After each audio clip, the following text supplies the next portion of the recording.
can't have more than 10 people, but anyone else in addition can watch. So I mean, it's less than ideal, but it's better than nothing. And right now, there's no other option. And we haven't run into the problem too many times where people are locked out.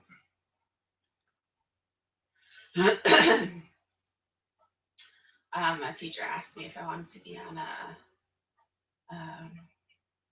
action plan group for use of technology in classrooms. Oh, cool. Never thought of myself as so tech advanced. Oh. Seems I'm way beyond the scope of some of these other teachers. On my Google Docs thing, and it's so like, you know, the kids who know how to use it are so happy about that. Mm-hmm. Hello. Hey. Hello. How's it Hey. Yep.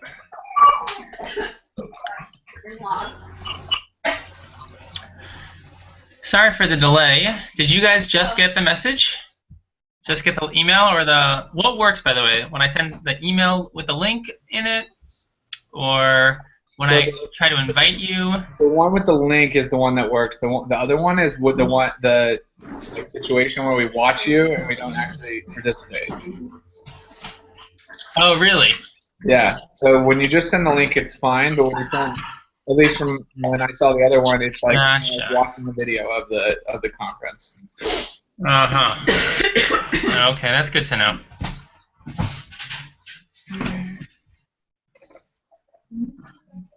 Thank you for telling me that.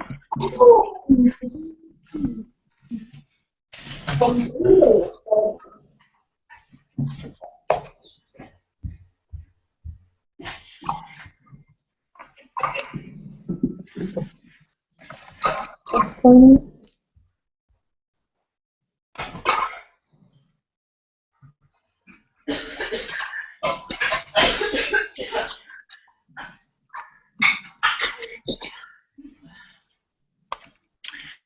It feels almost scandalous to have class tonight with my Mets playing in the World Series. Yeah, I think we should cancel. What? You think we should cancel? Yeah, I let's all go know. to the bar. It feels sacrilegious to cancel. Republican debate. Come on, so much good stuff on TV tonight. Oh, it's a Republican debate tonight too. Oh, that's good comedy. But I'm Rabbi, you know the joke. You know the joke about the guy. He goes to his rabbi. He says, "Oh, Rabbi, I have a big dilemma. Your Kol Nidre is on exactly the same time as the World Series." So the rabbi says, "You know, you can tape it." So he says, "Hey, you know, my rabbi, he's so great. He's going to tape the Kol Nidre for me." Yeah. Exactly. I actually watched yesterday's game, and I went to my my parents' house because we don't have a TV here, and I figured, like, you know, I grew up watching the Mets. I grew up like following the Mets. Even the World Series. Like, if I'm gonna have a time to get together with my brother and my dad to watch the game, it should be the World Series. So I went to their house. So they live in Flatbush, so it's a little bit of a drive, like 25 minutes without traffic, an hour with traffic. And it happened to be that this was the game that not only did the Mets blow in the bottom of the ninth inning, but it went on to 14 innings. So I didn't get home until like almost 2 o'clock in the morning. And then once you commit to that time, you got to stay. I mean, I can't just leave in the middle. You're already committed. Like, I'm going to leave and then I'm going to hear. It was a mess. Yeah, the bar that I go to, they close at midnight. So they stayed open like an extra half an hour. That's it for the game, the World Series game in New York, Well, and they it's not closed. really. It's ABC Beer on Avenue C in the East Village, and it's like. Yeah, no bars. And they close. It's like a grocery store. It's like a beer grocery store, but they have really nice sofas and tables and stuff like that. So it's my living room because I don't really have a living room. What? Oh. Okay. So I gave up at that point. I was like, all right. So we actually have a couple of new folks who are joining in on the class tonight. So I wanted to give everybody a chance to introduce themselves and then give them a chance to introduce themselves. So So if you've been to the class before, then you are a veritable veteran, shall we say. Veritable veteran. So why don't you introduce yourself, and then we can get the new folks to introduce themselves. And as usual, tell them something that you would want to know, or something useful, something that, take away the awkwardness for them. Okay, can we start? Please. I'm Gabe, and this is my wife Misato, Hi. and we're the we're the seniors here. The elder statesman. The elder statesman, sorry, and I think we've been at it close to 2 years at this point. Not 2 years a year, but yeah, close. Almost 2 years going on, and go to Greenpoint Shul as often as we can, being living in the East Village.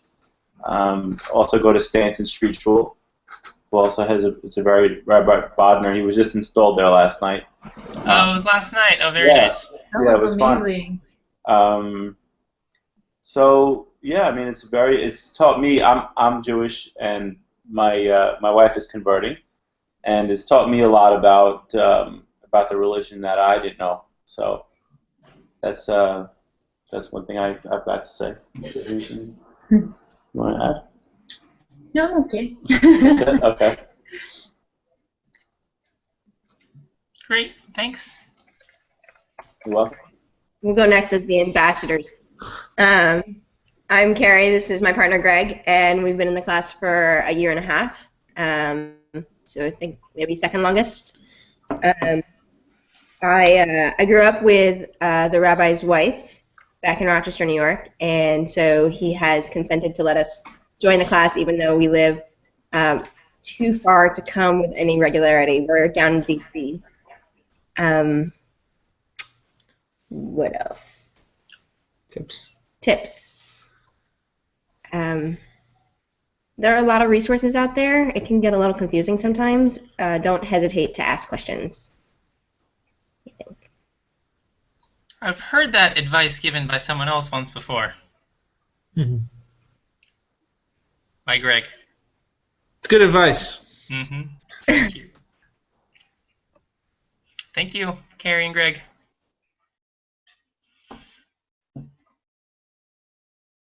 Others?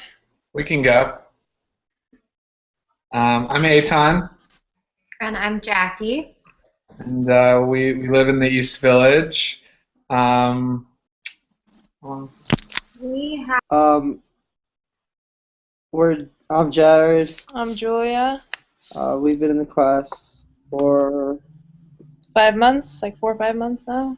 yeah. It's been really good. We're from Queens. Jackson Heights. We don't have as much of an access to Greenpoint, seeing it's like 6 miles walk on Shabbos. But we've gotten accustomed to like trying to follow everything in terms of like what we have resources, and like been very helpful like learning different things in order to make do with what we have here. And like we're about to become members of a shul in Sunnyside in Queens, so that's good.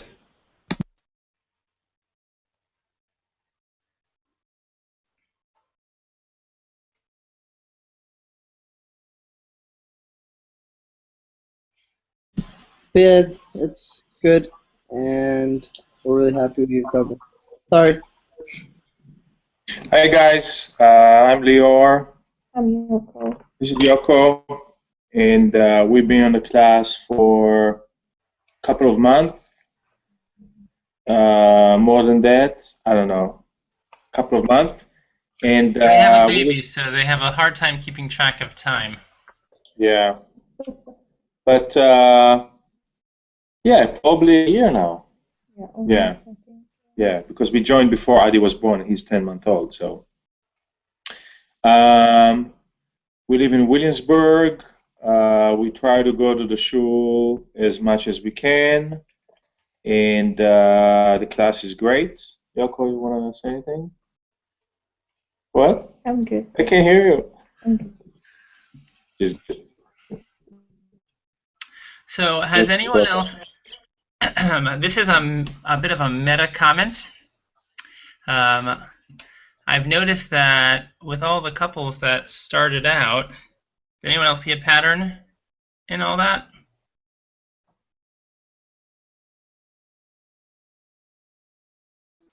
What do you say? Does anyone else see a pattern? I saw a pattern, and I'm wondering if it means anything or if it means nothing at all. What, like all the Jewish members are the guys? No. No, not guys, but those are the ones who are doing the all the talking. original yids are the ones doing the talking. It doesn't mean anything at all.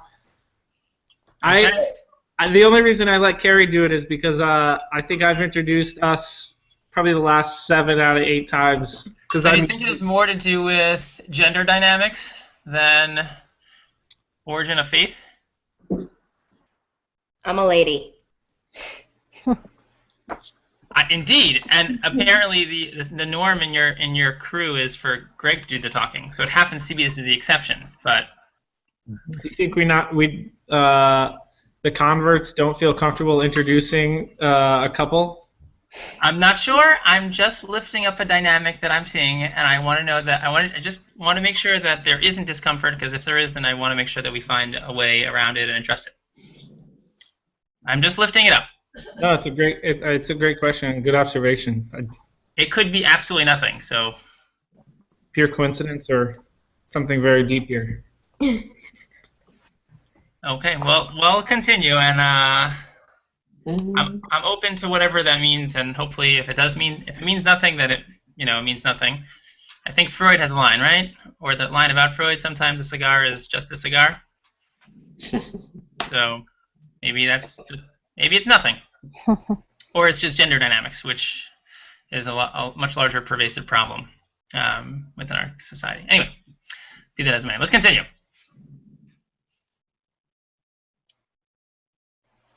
Okay.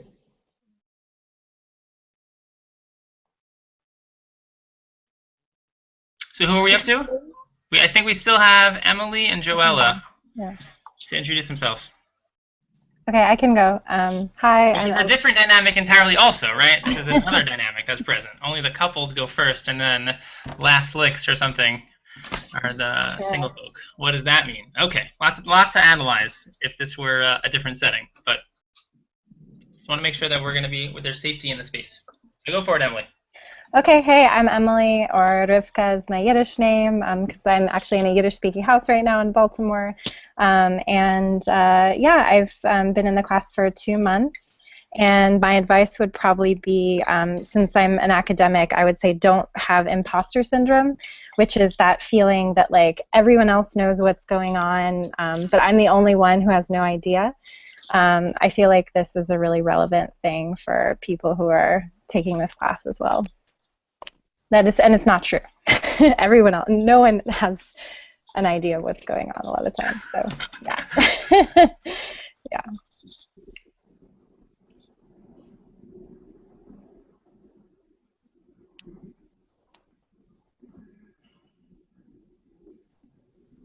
Joella, you're up next.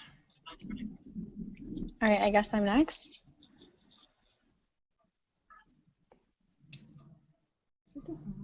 Right. Okay, sorry. So hi, I'm Joella. Welcome to the class. I've been in it for approximately 2 times now, so I'm not exactly experienced when it comes to this particular class, but I have been converting on and off for 5 years, so I've picked up a thing or two. And yeah, so far everyone seems very fun and friendly and very knowledgeable, so I've been really enjoying it.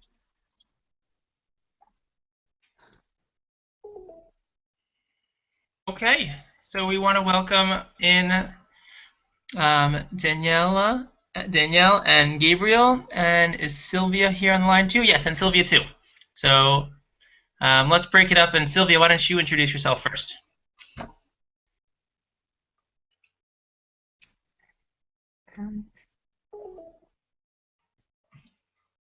Do you hear me? We hear you. Okay, great.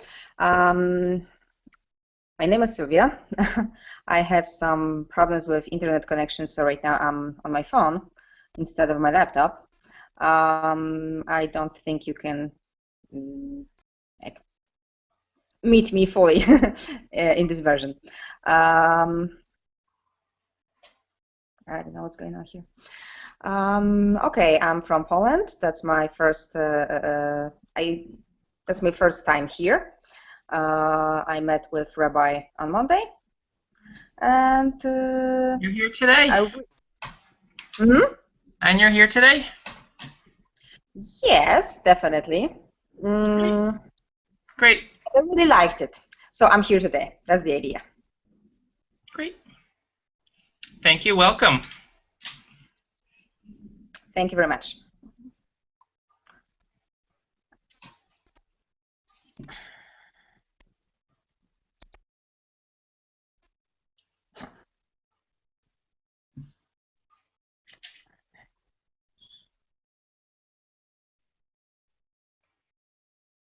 Danielle? You look like you want to say something. It's just jumping to come out. But nope. Nope, we don't hear anything you're saying. Look on top. It could be that you muted yourself accidentally, or we'll move on, and whenever you figure it out, we just interrupt us and start talking. But welcome. And everybody has some great story of their first class, or their second or third, or some kind of fiasco. All right. Still nothing. Still nothing. I'll let you know when we hear you. Okay, let's continue then. We talked about praying to angels, right? Yeah, we don't do it. We don't do it. We did that one. Okay, good. So let's do the next one. Can I ask you a question about that? Please. Can you back up and just talk about what just the Jewish, I should have looked this up, but Jewish perspective on angels is and their role? Good question. What is the Jewish perspective on angels? So Jews, we do have angels in some form or another, seen as God's messengers and beings that are there to praise God and fulfill God's wishes. So, for example, in this week's Torah portion, Parshas Vayera, Abraham is visited by angels who come to him and want to visit him for visiting the sick. So this is what happens when I'm trying to watch the Mets game. Also, follow the Mets game, is I get these ads every time there's a mid-inning. I feel like I was just found out. Okay, well, Busted. And Busted. sadness for that for me. Sorry. Okay. I think I almost called myself her daddy. That's funny. My kids are asleep, so sometimes I talk in the third person. Anyway, coming back to normal. So we do have angels, and Abraham is visited by angels who tell him that he and Sarah are going to have a kid, and they go to rescue Sodom, and they have a few missions, and they're there to carry out God's work. And the angel is the one that stopped the binding of Isaac from being carried out to its completion, and Isaac was saved because an angel called out to Abraham and told him to stop. So we do have the metaphor of angels that exist. I don't know enough of how Christians or other faiths use angels to know the differences, but they seem to be these celestial beings that exist to serve God only. And I would say they were they are like the counterbalance to animals, perhaps, in which if animals don't have the same kind of intelligence and knowledge of God and free will in the same way, then angels are similar, but they are totally subservient and also without free will, but engaged in godliness all the time. And then humans are the marker in between those spaces. How does that sound, Greg? Sounds like a good paper topic. Sounds like a good paper topic. Good. Coming up next week. Rabbi, I have a question.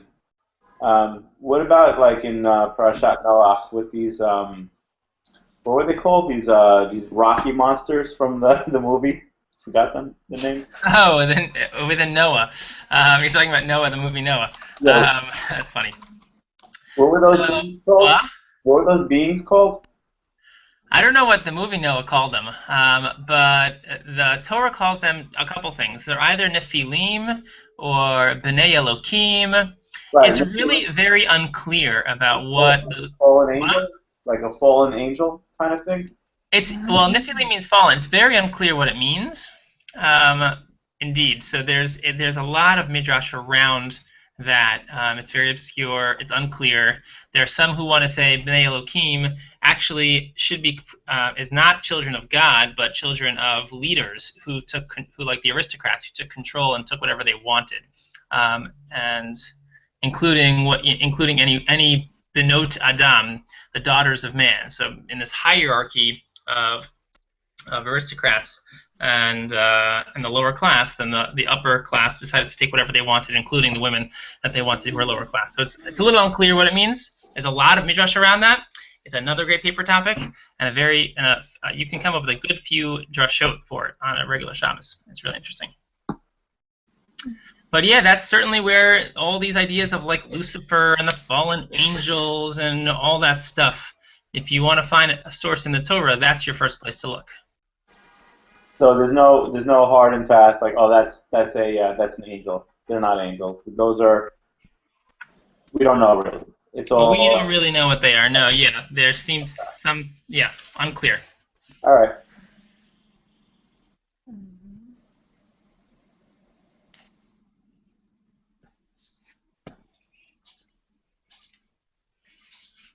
Okay, so who wants to begin with the next question?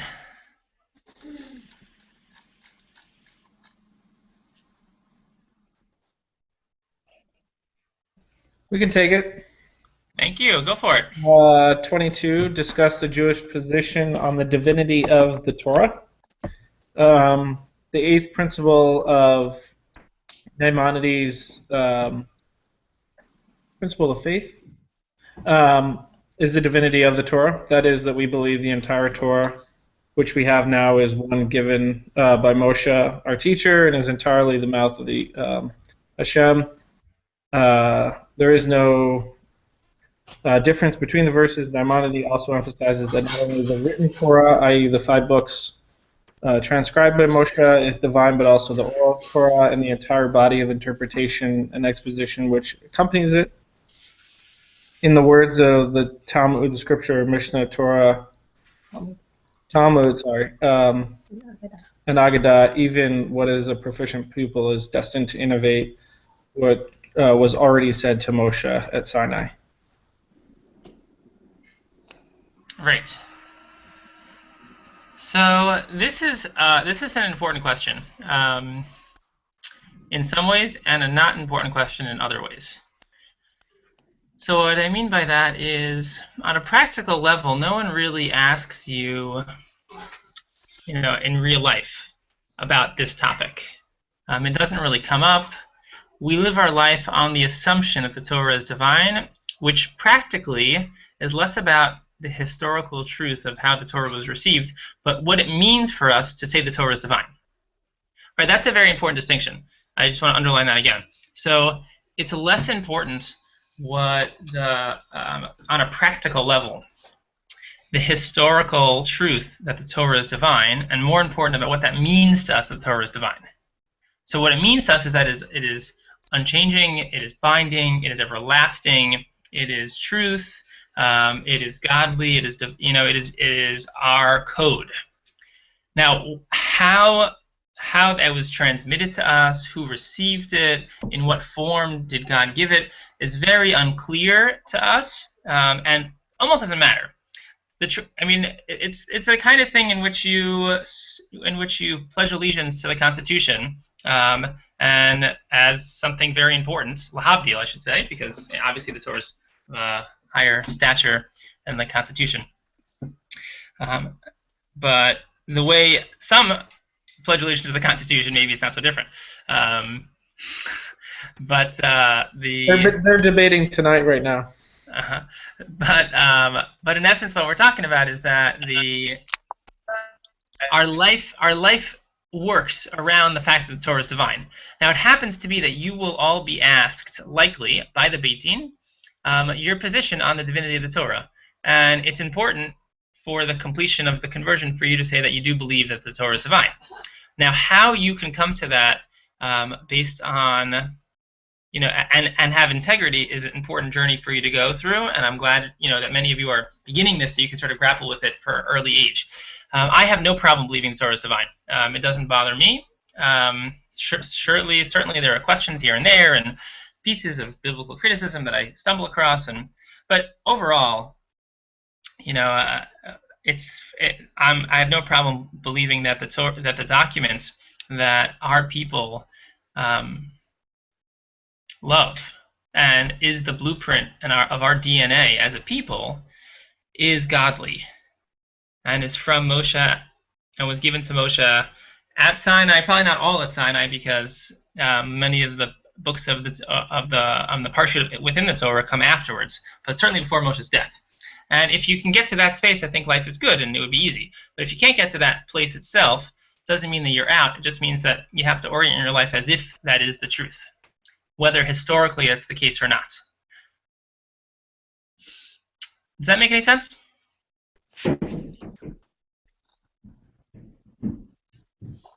I missed the last part. You missed the last part. Anybody want to translate my rant? Because if I go on it, then it'll go on forever. So someone else can probably say it in a line or two much more succinctly than I did. That you believe in the divinity of Torah, and that Torah was given by God to Moses, and that the Torah is the word of God, and that the Beit Din will likely ask, what is your position on the divinity of Torah? And you should prepare an answer that, but in terms of what you believe, what Rabbi believes is that it is divine and that it is the word of God passed to Moshe. But that not all of it might have been passed at that exact moment, because then, there was things that came after that moment on Sinai. Right. Yeah, the rebellion of Korach, the sin of the spies, all those stories happened afterwards. So it couldn't have, it does make sense to me that it was given at Sinai. But the part for you is, if you can get to that place, great. If that's a hard place for you to get to, then try to get to a place where you can act as if it is divine, and that's how you live your life. And your life is surrounded by, or is oriented by the Torah's divinity, whether or not you believe historically that's how it all happened. But that's how you work operationally. And I think it's really important. I would probably argue that the detachment of the more liberal movements that our brothers and sisters adhere to is rooted in their lack of belief in the divinity of the Torah. Because if someone doesn't believe in the divinity of the Torah, then it's hard to then keep the laws that may or may not feel appropriate, relevant, even if you normally do, and it's normally easy and convenient. When it doesn't get easy and when it gets really hard to keep and to do, then all of a sudden we're sort of caught between, well, why am I doing this exactly? What's the reason? How do my values work in concert with the Torah's values? And if it's not God's values, then it's a lot harder to keep. So I actually happen to think this is an important thing for the Orthodox community to uphold. I don't care as much historically as I do operationally. Now, I think they're linked. It's easy to keep it operationally if you believe it historically. But if that's something hard for you to do, then you have to find a way to make it historical, make it operational, even if it's not fully historical. Did I go way off there? No, okay. Good.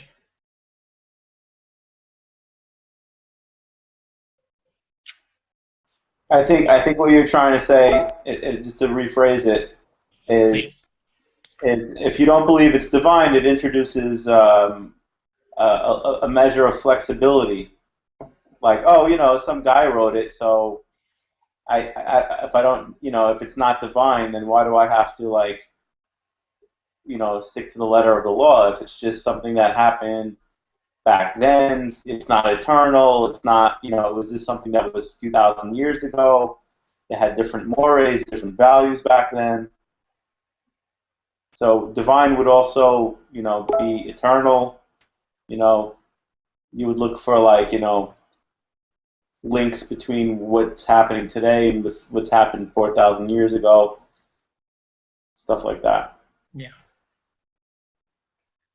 And it comes down to making sure that this is an operational theology for you, that its divinity is operational, if not historical.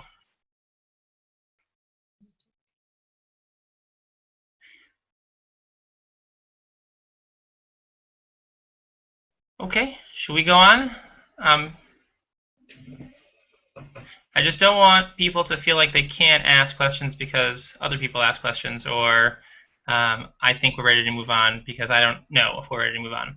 So I love talking long and long and long. So you just stop me. You just ask questions if you need it.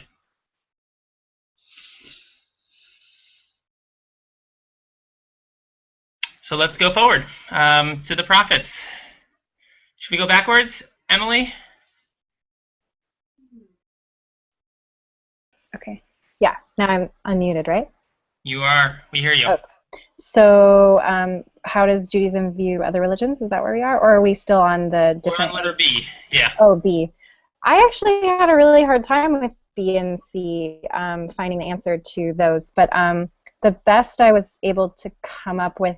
Well, so I've heard there's like different schools of thought, that some believe that individual prophets who were divinely inspired wrote it, and other, like, it's still divine, but like it's not the same level as far as like it wasn't given to Moses at Sinai, but it is. Well, Moses was dead when all the prophets were given. Right, exactly. So, but it's still like divinely inspired because the prophets are divinely inspired people.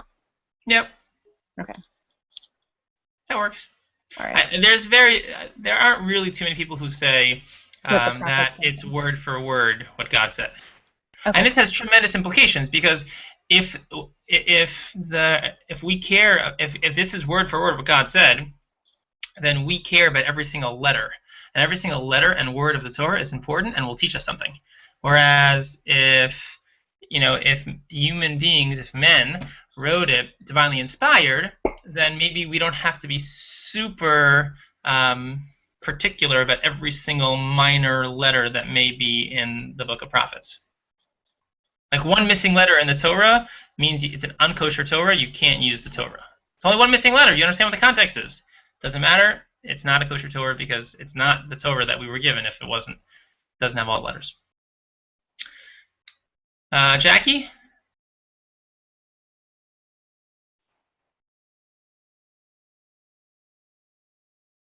Sorry, muted. So I also had a hard time on this one, figuring out an answer to the writings. I think it probably is playing on the same theme of the transitive property of, if the Torah is divine, then the writings are divine, but I'm not sure. So writings are essentially at one level lower than prophets. Okay. So there is some divine inspiration there that's present. Got it. But it's not necessarily. It's lower than prophets itself, which is certainly lower than Torah. Okay. Eitan? So by that, well, I mean, since we have the same kind of theme going, I guess if would the Talmud fall below the writings then? Well, here it gets a little complicated. So this is a bit of a tricky one. This question was probably the trickiest question that you've ever asked. Well, look at that. Okay, keep track. Let's keep track of how tricky the question, because I'm sure they'll get trickier. There'll be other ones. Oh, number 22 on ethics and theology has been noted. Okay, awesome. We'll keep track. So a ranking, a top 5 ranking. Where the Talmud falls in that pecking order. Yeah. Does anyone else have an answer for the Talmud?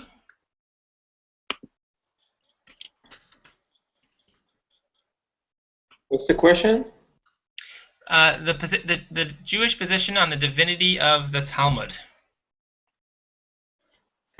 I would like to say something about this in that I think this is actually the bigger distinguishing feature between Orthodox and non-Orthodox Judaism, and I had the hardest time wrapping my head around it, actually, because I didn't understand how it's considered oral Torah and therefore divine, but at the same time when you read the Talmud, you see very clear voices, and they seem to not always necessarily agree. And yet there's this like priority also placed on like the older versus the newer rulings, and so this is still like something that I'm trying to understand and work through. But yeah, it's oral Torah, right? So Great, yeah. great, Yeah. excellent. Sounds like you have a paper topic. If you haven't written it already. Yeah. Great. So you basically touched on a bunch of the important points that I'll mention. So Orthodoxy believes that at Sinai, when we were given the Torah, we were given two Torahs, the oral Torah and the written Torah. And the oral Torah is as divine as the written Torah is. It came from the Word of God, but it was never supposed to be written down. There's actually a law against writing it down, because whenever you write something down, it's limited in it limits the document essentially, because it becomes constrained by time, by person, by features. There's so many things that then limit it to take away the dynamism that might be present in a more oral, transforming Torah. So the Torah was passed down. The oral Torah was passed because it makes no sense to have the Torah without the oral Torah. Right? The Torah says to put on tefillin. Well, what are tefillin? Well, the Torah doesn't say what tefillin are. The Torah says keep Shabbos. How do you keep Shabbos? The Torah doesn't say how to keep Shabbos. Doesn't say anything about how to keep Shabbos except for don't start a fire. That's all we get. Basically, it's all we get. There are so many laws that are integral to our life that we know so little about. How do you make a mikvah? Right? For Taharat Mishpacha Nida, there's no indication whatsoever on how to make a mikvah, what a mikvah is supposed to look like. So many laws have no elaboration within the Torah. So how do I know how to keep it? There must have been an oral Torah, and that's our position. And the oral Torah is very much divine. So it was passed down from generation to generation, teacher to student, until people started forgetting it.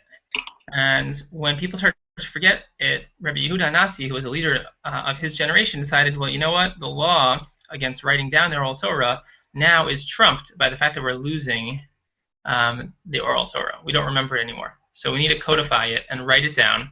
And they made it such that it was written and compiled. I mean, and the way they would pass down these Torahs, these oral Torahs were orally, so they were done in a way that made it easy to memorize. So there'd be patterns and mnemonic devices and shorthand, and from that you would basically remember everything else that came across with the Torah. So like if it was like a clue. So you said, you know, whatever the law is, and with that law you would know a bunch of things in the process, because that would help you remember. But then the problem is people forgot even more since then. After that, more forgetfulness. So like now we have to elaborate even more. So within the Gemara and the Talmud, there's a lot of human voices that are present. So here's one easy way to distinguish it. When the Talmudic rabbis say something is of biblical origin, then we believe that it's of biblical origin, that it's from the Word of God. It's that part of the oral Torah. When they say something is of rabbinic origin, then it is not, and it is of rabbinic origin. And we take their word for how to define which part of the oral Torah came from God and which part doesn't. That doesn't mean there aren't going to be arguments, though, because people are going to forget and people are going to debate. So there are still going to be arguments about what the Torah law, what the oral law from God is. So what is the Talmud? Well, the Talmud is a written document by men that contain elements of the divine oral Torah that was given by God. So it's not quite below the writings, although it is. It's it's in some ways right up there with the Torah, and in some ways beneath the writings.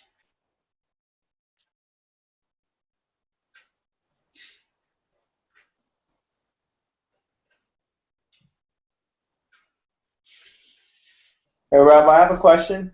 Please. So the oral Torah would be the Mishnah and the Gemara, right?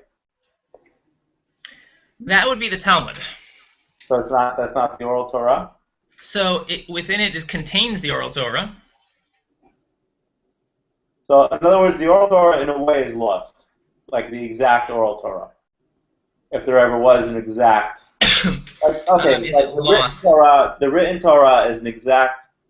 We make exact duplicates every time. It's like, it doesn't lose its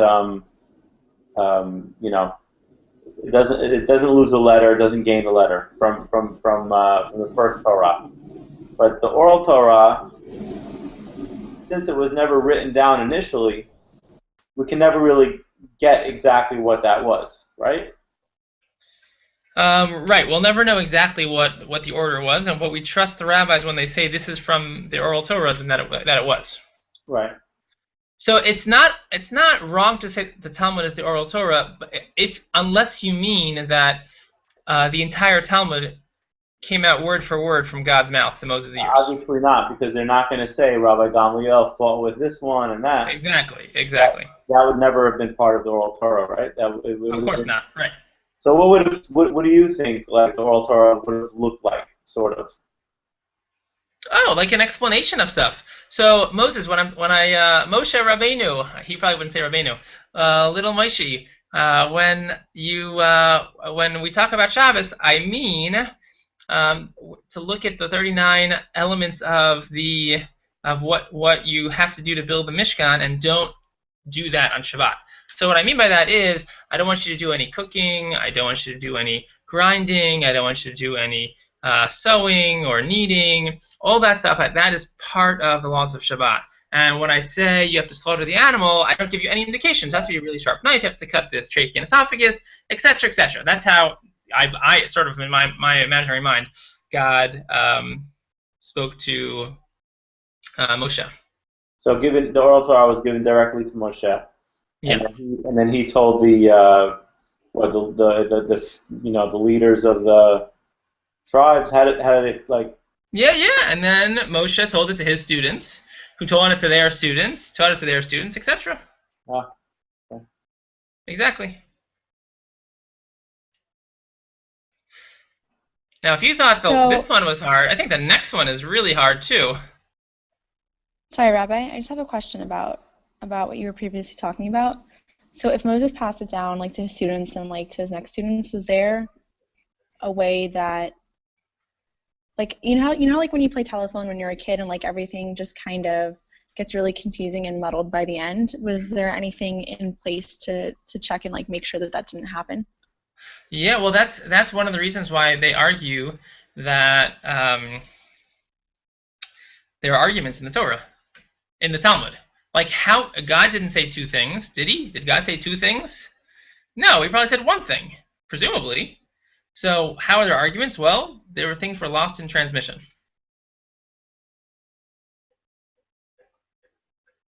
Exactly like you're saying, and that's one understanding of why there are arguments in the Talmud, because of the broken telephone effect. On the flip side, it is important to note that I mean, if we look at Islam, they have a ton of hadiths and various teachings that their prophet Muhammad said. So and some of it is impeccably recorded. So I use that as an example to just prove that when something is really valued by a community, they will make a serious effort to memorize it and to know it well. So as opposed to the game of telephone, in which it's kind of fun if people make mistakes, like that's part of the fun of the game. Here, it's super crucial. It's life or death in some ways, that we remember exactly what's supposed to be said.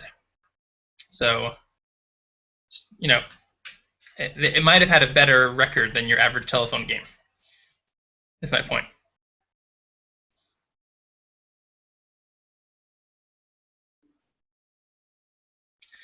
Okay, next one.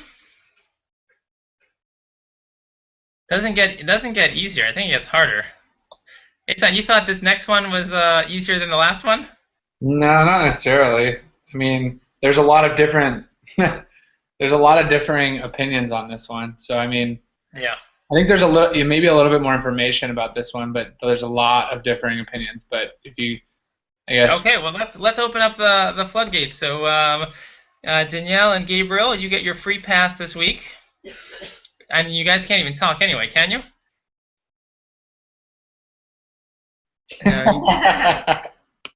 No, you can't. Okay.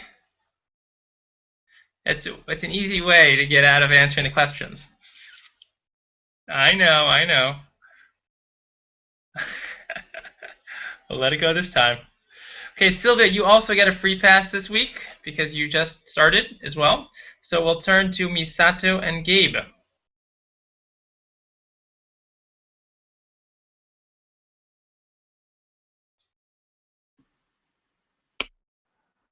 How does Judaism view of the other religions? So we believe we are chosen and have a special connection with God that other religion lacks. Also, we have a lot of more laws and Restrictions. restriction to follow. That's just the we write down. Okay, great. Do others have things to add to that question? Yeah, a little bit. We believe in religious pluralism to an extent, but like they said, we have some connection with God that kind of is superior to other faiths. But I think Maimonides talked about how, specifically Christianity and Islam, the inherent goal is to spread the word of God and the existence of a monotheistic faith. So there is some sort of merit in that because they're devoted to one God and the same God, supposedly. But then past that, I think there's a lot of debate and a lot of differing opinions. So this is a really important question in terms of, or it was extremely important in the lives of Jews, and it could still be as well, because how we categorize other religions and their adherents makes a humongous difference. Because if we see someone as an idolater, then that has practical ramifications on how we approach them. Can we do business with them? Can we have them over? Can we have what kind of relationship can we have with them? Whereas if we see someone who is a Ben Noach, shall we say, a non-Jew who is moral and ethical and etc., there would still be certain interactions, but it would be far less prohibitive. But it is what I do want to circle back to what you said in the beginning, Eitan, which is that we are pluralistic. I wouldn't use that word. I would use the word we are a non-proselytizing people. I think that's a better definition, in which we don't need people to be Jewish because we don't think that that's the only way to get to heaven, quote unquote. The only way to live a good life is not to only be Jewish. You could be a wonderful non-Jewish person and be amply rewarded in the world to come, and be loved by God, beloved by God. There's no need to be Jewish to be a good person and to have God's way in this world make sense for you, which I think is very logical. It feels very, not only is it open-minded, but it feels very logical. I mean, the world is humongous. How would God, who came to a certain people at a certain era, what would happen to all the people beforehand? What happens to people in different parts of the world? I mean, are basically, because Christianity never and Islam never got to, or other faiths never got to China or remote parts of the world, then for many years all those people are basically sinners and they're going to hell? Like, that doesn't make a lot of sense to me. It doesn't make sense to me that should be the case. It should be the case that people who live upstanding moral lives, who follow the basic set of the moral code, should be considered righteous by God's eyes and receive whatever righteous people receive. And so it's very intuitive to me that should be the case, and that's the Torah position. Now, we do believe we have a special relationship with God, but I wouldn't say that necessarily. I like the word special instead of better, because I feel a little uncomfortable with the word better, but much more comfortable with the word special. Because I think I have a special relationship with each of my kids, and they're different, but they're all special, and I think each of them are chosen for different purposes. So, because we are not a proselytizing people, we were probably not the ones chosen to spread monotheism across the world in a way that Islam and Christianity did. Now, I don't know if God really wanted to do it by the sword. Maybe that wasn't the best move, but not all of them did it that way, of course. But yeah, so how do we view Islam and Christianity and other faiths? So at one I think that's a good start, but Christianity is a little more complicated than Islam, because Islam is strongly monotheistic. In some ways, they're even more militant about it than we are.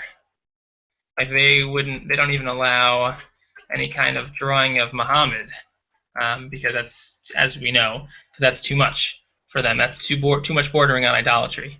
Whereas we can have pictures, just not of God. Christianity, however, with the Trinity, becomes more complicated, and there are many rabbis, ancient rabbis, who believe that Christianity was idolatry because it's a three-pronged God. And some rabbis, however, understood that Christianity is not idolatry for Christians because it is. I think we talked a little bit about this last week. Because it is rather compartmentalizing God and God's attributes that come out in different ways, and maybe we can't believe that, but they can, and that would be valid for them. So it's helpful in interacting with Christians in this Christian society to have that approach that their faith is not idolatry, not idolatrous. And this is much more prevalent within the Ashkenazi community, to believe that it's not idolatrous for Christians, than it is in the Sephardic community, who were much more convinced that Christianity is idolatry. Now you might wonder that sociologically it made sense that was the case, right? Because Ashkenazi Jews lived amongst the Christians, and Sephardic Jews lived amongst the Muslims. So it wouldn't have been a big deal for Sephardic Jews to say that Christians are idolaters, because we don't really interact with them. So who cares? They could be idolaters, so what? But there's a big difference for Ashkenazi Jews, because if they're idolaters, that makes a whole mess of things for business and relationships and whatnot. So it was much easier for us to believe that they were not. Now, with regards to other faiths like Buddhism and Hinduism, Hinduism, especially because of all their gods, is a little bit more complicated. But apparently, I'm not an expert in Hinduism, but apparently Hinduism can be seen through the same lens as Christianity, but just many, many, many more. That really it's all one God, but God has many different manifestations, and therefore there are many gods, and people worship all the different gods, and that's sort of Hinduism, but really it's all one God.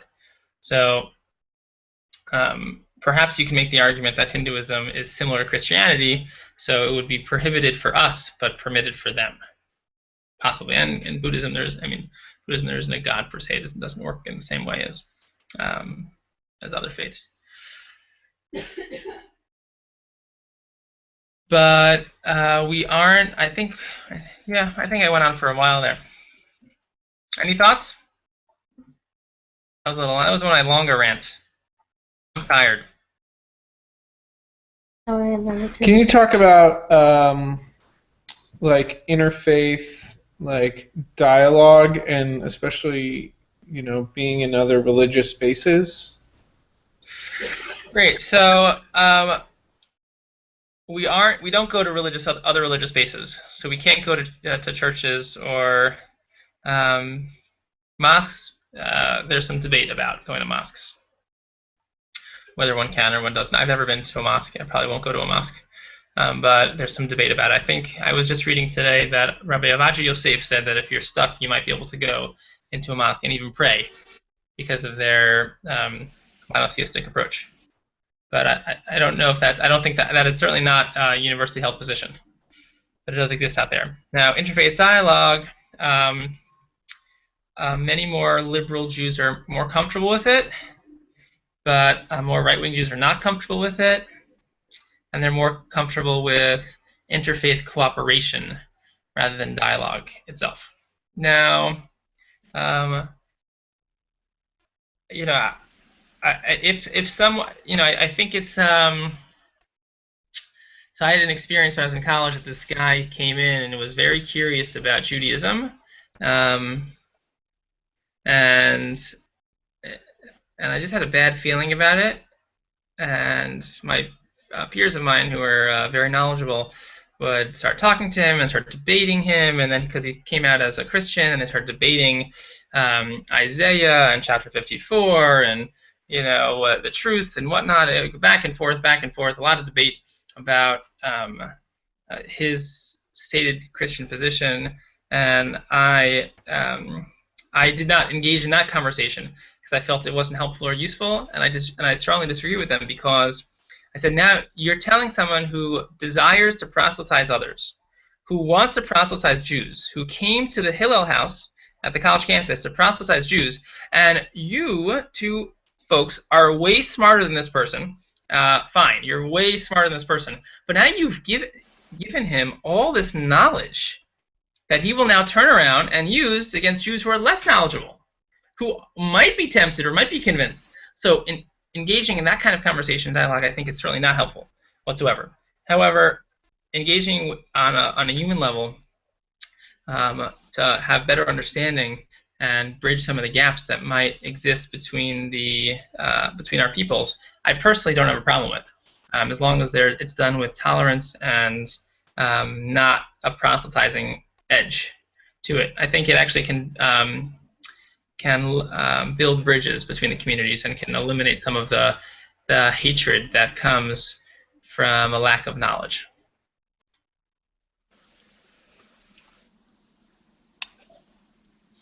I have a question regarding the religious spaces. So for example, when if I go abroad, one of the things I love to do is see other religious spaces, particularly churches when it comes to Europe, just because of, the history and the architecture is always really beautiful. I'm always careful to never go in during services because I'm very uncomfortable with it. But is the law of not going into other religious spaces strictly you just don't go, or you don't go into ones that are currently in use, or you just don't go to ones that are in use but don't have services going on? Is there some sort of... So I think you found yourself a paper topic. No, I have a different one. Okay. And the short answer that I would give is that there's a lot of argument around it. I don't go in. So when Rebecca and I were on our honeymoon, and I know it's overtime, so my apologies. But when Rebecca and I were on a honeymoon, we went to Florence, and people were like, "Oh, you're going to spend so much time in Florence. It's such a beautiful place." So we actually spent one day in Florence, and it was plenty of time. Plenty of time. You don't need more than a day in Florence. Well, why? Well, if you don't go to churches, then there's not much else to do. You can art galleries, but that's all there kind of is. So we got through Florence really quickly. And so I would say the standard approach within halacha is that we don't go into churches, certainly not when they are in use or when they are currently used. Would someone go into an ancient church that's no longer used ever? So I wouldn't go into that space either. Now, can you make an argument? So it's a good thing to research in terms of seeing if there are other opinions out there that would be more comfortable with letting somebody into a church. space. So I have an example. A neighbor, and they had a baby, and they invited me to the christening of the baby. So you say I shouldn't really go because obviously I did go because I just thought it's the polite thing to do. But you're saying I shouldn't really do it. it's just that I would say in some ways is even more complex because it's a service.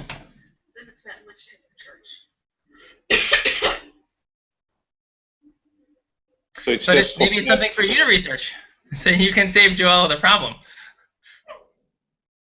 What's that?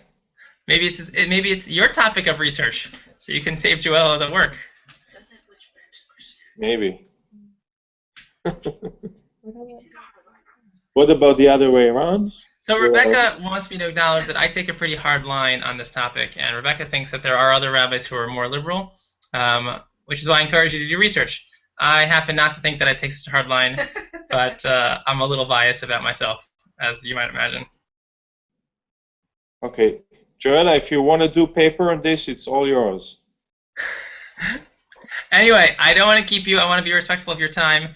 I'm sorry about that. Let's end class, and let's go Mets.